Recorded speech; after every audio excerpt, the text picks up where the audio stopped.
24 घंटे की डेडलाइन, परवेज इलाही एतमाद का वोट लें। लाहौर हाई कोर्ट ने वज़ीर आला पंजाब चौधरी परवेज इलाही को एतमाद का वोट लेने के लिए 24 घंटे की डेडलाइन दे दी। परवेज इलाही को गवर्नर की तरफ से वज़ीर आला के ओहदे से हटाने के खिलाफ दरख्वास्त की समाअत जस्टिस आबिद अजीज शेख की सरबराही में 5 रुकनी बेंच ने की। वफाकी वज़ीर दाखिला राना सनाउल्लाह, मुस्लिम लीग नून के रहनुमा राना मशहूद और ताहिर खलील सिंधु भी लाहौर हाई कोर्ट में पेश हुए। समाअत के दौरान जस्टिस आबिद अजीज ने पूछा कि मामला हल नहीं हुआ, जिस पर चौधरी परवेज इलाही के वकील बैरिस्टर अली जफर ने बताया कि तमाम मसाइल अदालत में हल होंगे, जिस पर अदालत ने मामले की ताज़ा तरीन सूरत हाल के बारे में सवाल किया।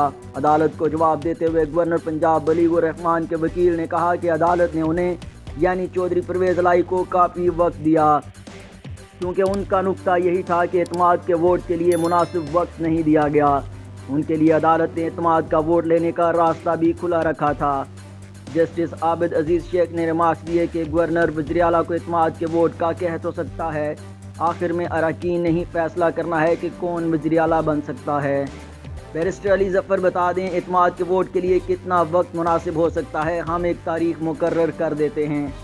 जस्टिस आसिम हफीज़ ने चौधरी परवेज इलाही को मुखातिब करते हुए कहा कि आपके पास पूरा मौका था, इतने दिन में एतमाद का वोट ले लेते, जिस पर बैरिस्टर अली जफर का कहना था कि मैं इस कानूनी नुक्ते पर दलाइल दूंगा।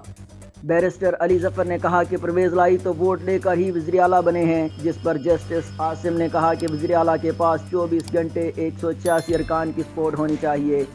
याद रहे कि चौधरी परवेज इलाही ने गवर्नर पंजाब की जानिब से हटाए जाने के नोटिफिकेशन को चैलेंज किया था, जिस पर लाहौर हाई कोर्ट के 5 रुकनी बेंच ने 23 दिसंबर को नोटिफिकेशन पर अमल दरामद मुअत्तल करते हुए 11 जनवरी तक केस की समाअत मुलतवी कर दी थी।